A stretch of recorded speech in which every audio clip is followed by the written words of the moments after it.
Hello everyone, welcome to success with Rai academy. 24 दिसंबर 2022 के दैनिक जागरण के राष्ट्रीय संस्करण को आज के इस वीडियो में हम डिस्कस करेंगे। तो चलिए वीडियो को स्टार्ट करते हैं। सबसे पहली न्यूज़ हम ले रहे हैं कि 1 साल और मुफ्त अनाज OROP का दायरा बढ़ा। अब ये दो अलग अलग न्यूज़ हैं, देखते हैं दोनों में क्या है। सरकार ने उपभोक्ताओं को नए साल का तोहफा देने का ऐलान किया है। सरकार ने सभी उपभोक्ताओं को मुफ्त अनाज देने का निर्णय लिया है। सरकार के इस फैसले से देश के 81.35 करोड़ लोगों को सीधा लाभ मिलेगा। राष्ट्रीय खाद्य सुरक्षा अधिनियम के तहत राशन प्रणाली में सस्ती दरों पर उपभोक्ताओं को बांटे जाने वाले अनाज के लिए अब कार्ड धारकों को कोई भुगतान नहीं करना होगा। प्रधानमंत्री नरेंद्र मोदी की अध्यक्षता में आर्थिक मामलों की जो मीटिंग हुई थी उसमें यह फैसला लिया गया है। सुविधा 31 दिसंबर 2023 तक बढ़ा दी गई है। सरकार के इस निर्णय से खजाने पर यानी कि कोष पर 2 लाख करोड़ रुपए का बोझ पड़ेगा। कैबिनेट के फैसले की जानकारी केंद्रीय खाद्य व उपभोक्ता मामलों के मंत्री पीयूष गोयल ने पत्रकारों को दी है। दूसरी न्यूज़ देख लेते हैं कि दायरे में जुलाई 2019 तक सेवानिवृत्त सैन्यकर्मी आएंगे। अब क्या है मामला?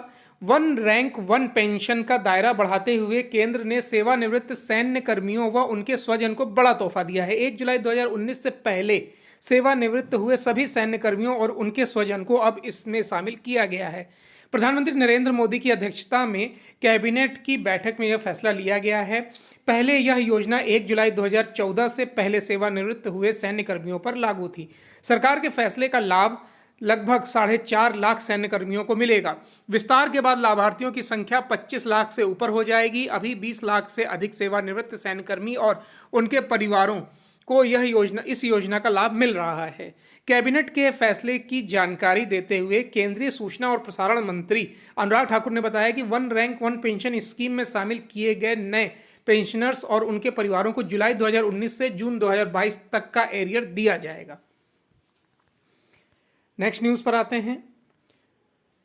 सतर्कता डोज के रूप में ले सकेंगे नेजल वैक्सीन, यानी कि जो नाक में अब ड्रॉप डालकर आप अपने आप को वैक्सीनेट कर सकते हैं। कोरोना महामारी के खिलाफ जंग में भारत को एक और हथियार मिल गया है। चीन और कुछ अन्य देश में बढ़ रहे कोरोना के मामलों के बीच भारत सरकार ने देश की पहली नेजल कोरोना वैक्सीन इनकोवैक को हरी झंडी दे दी है। 18 साल से अधिक उम्र के सभी वयस्क इसे सतर्कता डोज के रूप में ले सकते हैं। सरकार जल्द ही इसे कोरोना टीकाकरण अभियान में शामिल करने पर विचार कर रही है। उम्मीद जताई जा रही है कि नेजल वैक्सीन को मंजूरी मिलने से सतर्कता डोज अभियान को नई गति मिलेगी।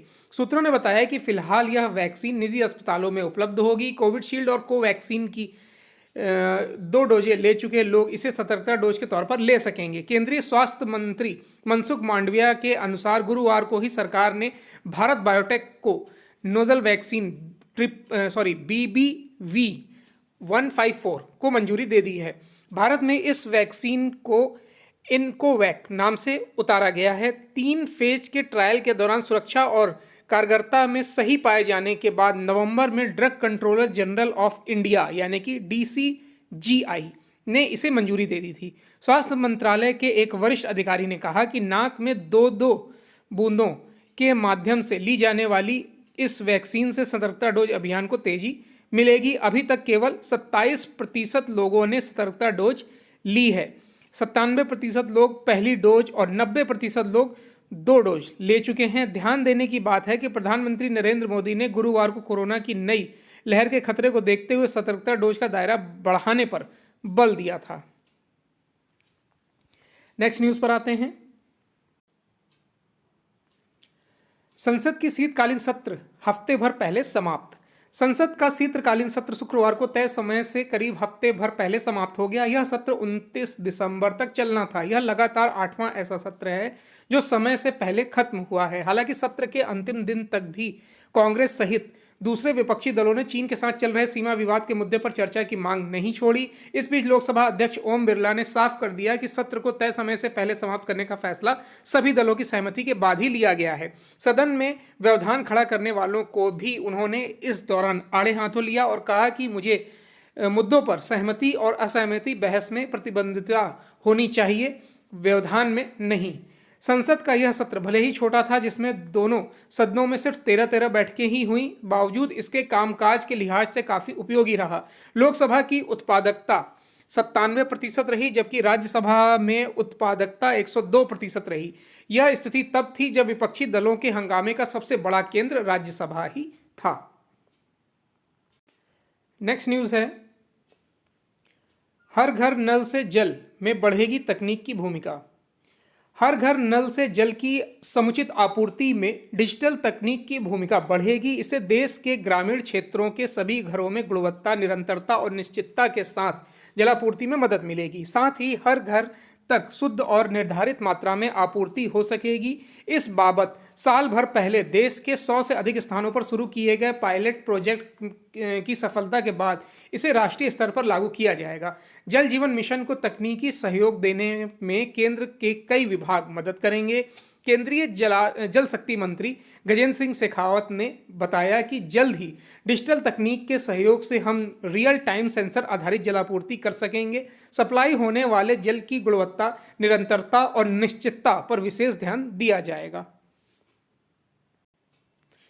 नेक्स्ट पेज है बिजनेस पेज। बिजनेस पेज में हम पहली न्यूज़ ले रहे हैं कि रुपए में विदेशी कारोबार पर रहेगा जोर। जुलाई 2022 में आरबीआई की तरफ से रुपए में अंतर्राष्ट्रीय कारोबार करने की अनुमति मिलने के बाद से इस बारे में धीरे धीरे कदम बढ़ने शुरू हो गए हैं। एक तरफ जहां भारत सरकार कम से कम 1.5 दर्जन देशों के साथ रुपए में कारोबार की सहूलियत देने की बातचीत शुरू कर चुकी है, आरबीआई ने अभी तक 3 देशों रूस, श्रीलंका और मॉरिशस के साथ कम से कम 25 बैंकों को भारतीय बैंकों के साथ रुपए के कारोबार के लिए विशेष खाता खोलने की इजाज़त दे दी है। अब सूचना है कि वित्त मंत्रालय भी आगामी बजट के जरिए कुछ ऐसी घोषणाएं करने पर विचार कर रहा है जिससे भारतीय कारोबारियों के लिए विदेश से स्थानीय मुद्रा में आयात निर्यात करने की राह आसान हो सके।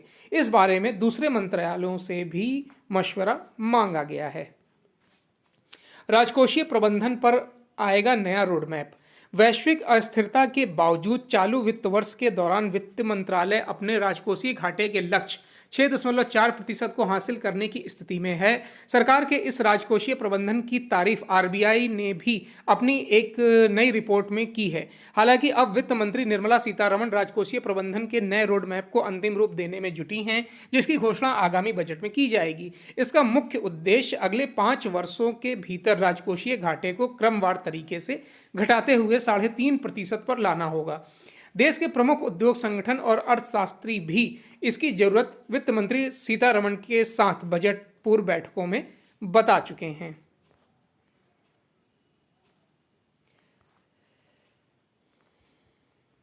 भारत की आर्थिक वृद्धि अत्यंत नाजुक दौर में एमपीसी सदस्य आरबीआई की मौद्रिक नीति समिति यानी कि एमपीसी के सदस्य जयंत आर वर्मा का मानना है कि भारत की आर्थिक वृद्धि अत्यंत नाजुक दौर में है और इसे अभी पूरा समर्थन देने की जरूरत है। वर्मा ने कहा कि निजी खपत और पूंजी निवेश ने अब तक रफ्तार नहीं पकड़ी है। ऐसे में अर्थव्यवस्था की आर्थिक वृद्धि कमजोर बनी हुई है। हालांकि उन्होंने भरोसा जताया है कि दुनिया के अन्य देशों की तरह भारत के सामने भी मंदी का जोखिम बना हुआ है।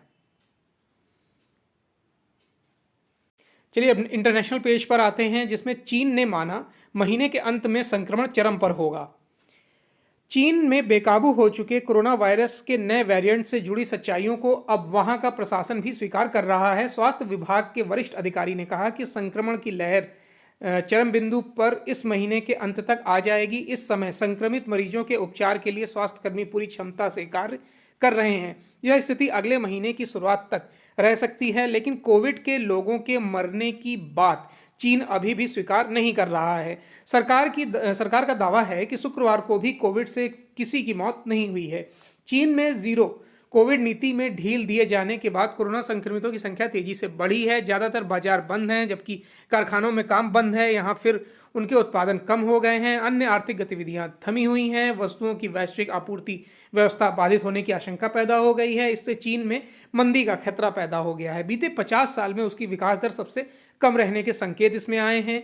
विशेषज्ञों का अनुमान है कि कोरोना संक्रमण की लहर अप्रैल तक जारी रही तो वैश्विक मंदी का खतरा पैदा हो जाएगा।